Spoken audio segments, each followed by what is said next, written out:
talk to you a little bit today about Invisalign. I wanted to share how I picked my dentist and things that you can consider when picking your dentist, as well as how I paid for Invisalign, how much it cost, and things in general that I think you should know before you get Invisalign for yourself. If you want to know more, then keep on watching. Okay, I had to actually take my trays out to talk because I just can't stand having to talk a lot with those trays, and I've had those trays for a while now. I'm on my 15th tray.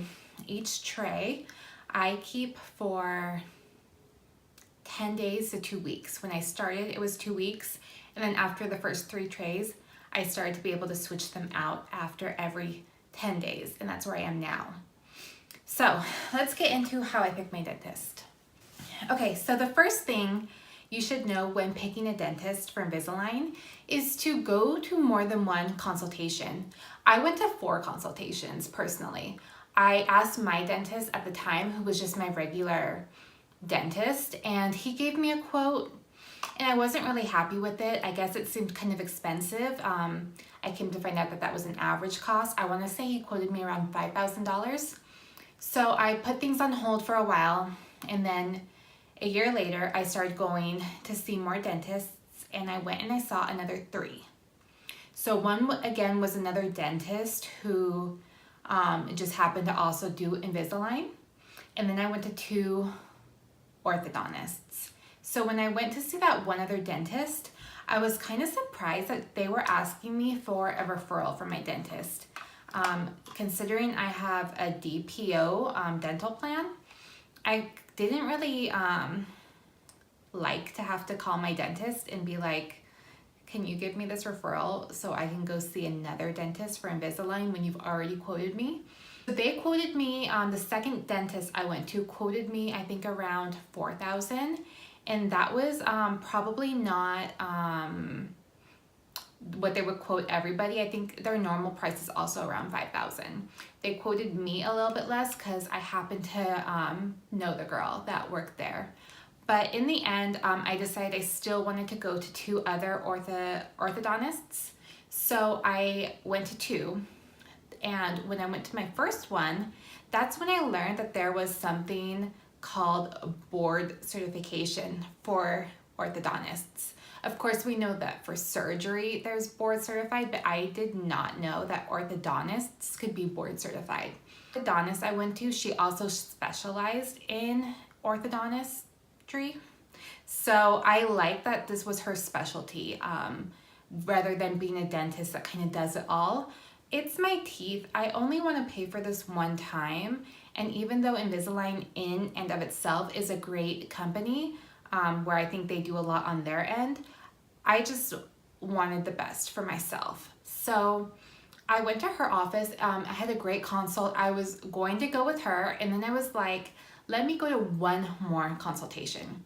So I went to that consultation, was with a man orthodontist, and some things I liked about his office was that one, he was open on Saturdays. 2, he was also board certified. 3, they did quote me less. They asked me how much I was quoted at the other place, and then they did quote me less. So it was all win-win-win there. And then on top of it, I asked them, well, can I start today? And they said yes. So all of those reasons, it just really felt right for me to go with that 4th consultation. Also, I'm new to the area where I live right now, and he's associated with a dental office that it just seemed like it was going to be perfect for me. So that's how I chose my orthodontist. So some tips for you to consider is just to go to more than one consult. You can find a dentist or an orthodontist, that specializes in being an orthodontist rather than a dentist who does both. And there's nothing wrong if you choose to go with a dentist that does both. This is just what I chose in my experience and why I did that. So of course it's your teeth, you could do what you like, but this was my choice, and I'm happy I went that route because I feel very confident in the results that I am in the process of getting. I really like that there was Saturday appointments because I'm a working woman. I can't always get off work to go to the orthodontist. So having the flexibility of a Saturday really worked for me. Okay, so the cost. Invisalign for me was around $5,000. At my job, we have something called flexible spending accounts, and this is different than an HSA. This is an FSA. And what this account is money that comes out of your paycheck pre-tax, so you're not taxed on this money, and it goes into an account where you can spend this on anything healthcare related. There is a list of things that you can spend it on. Luckily, orthodontistry falls under this list because not all cosmetic procedures will, but it did fall under this. So for the $5,000, I want to say I paid like $500 or $1,000 down just out of my checking account. And then I elected for the maximum amount to go out of my paycheck to my FSA. So I just used all that money. I think the maximum amount is like $2,600. So I took that chunk, gave it to them, and then when it comes around in a year again, I'm again electing the maximum amount and taking that chunk. I like that I don't have to make monthly payments personally. I like that this is money, it's automatically coming out of my checking account, or I shouldn't say checking account, out of my paycheck and going into this extra card where it's not taxed. So I guess I save a little bit of money there. I'm not sure if you can get this individually if your job doesn't offer it, but that was my experience. Okay, so getting Invisalign. The actual process of getting Invisalign, it's pretty easy. They scan your mouth with this like thing that they put in your mouth, take a lot of pictures, and they basically just get like a virtual mold of your mouth. And then they send that to Invisalign with what they expect, how your mouth to end up. And then then you get trays sent to your orthodontist that will just kind of change your teeth just a little bit each tray. I've never had braces as a child. So the first time I put on that tray, I felt like, okay, it's not that bad. And then maybe an hour later, I was like, holy, this hurts. I could not believe how much pain I was in. And I am a little bit of a baby, but this did hurt. And it was funny too, because it hurt back here and these teeth back here. And my orthodontist said it was just because I wasn't used to having pressure. Because for me, in my mouth, the main things that had to change was up front.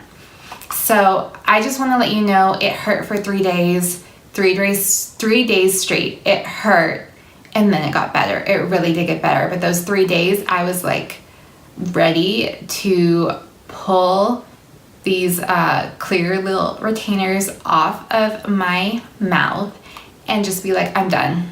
I can't. This hurts. And that sounds very dramatic, but if you've had Invisalign, you understand how much it hurts the first couple days. Or maybe you forgot, but look, it really did hurt. Not enough to discourage it because it goes away. Like once I made it through those 3 days, my life was so much better.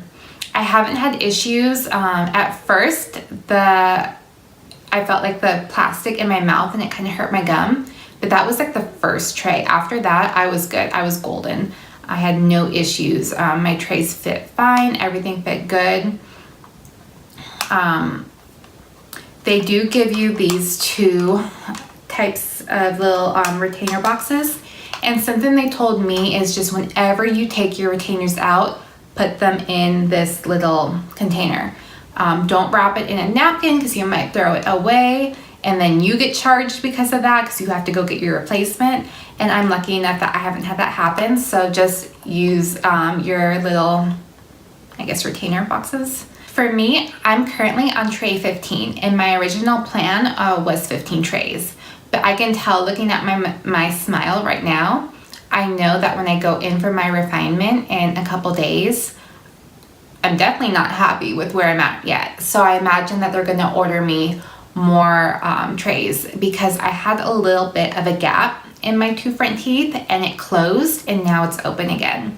So I'm not sure why that happened. It just teeth are moving places. So I'm definitely not stopping this until my teeth are together and exactly how I want them to be. And so I'm probably about halfway done. For me, I didn't have crazy dental issues with my teeth, but it was still gonna take at least about 6 months to a year. I'm currently at the 6-month mark and I can see that things still need to change. So I know I'm looking at least another 3 months, but it's really no big deal.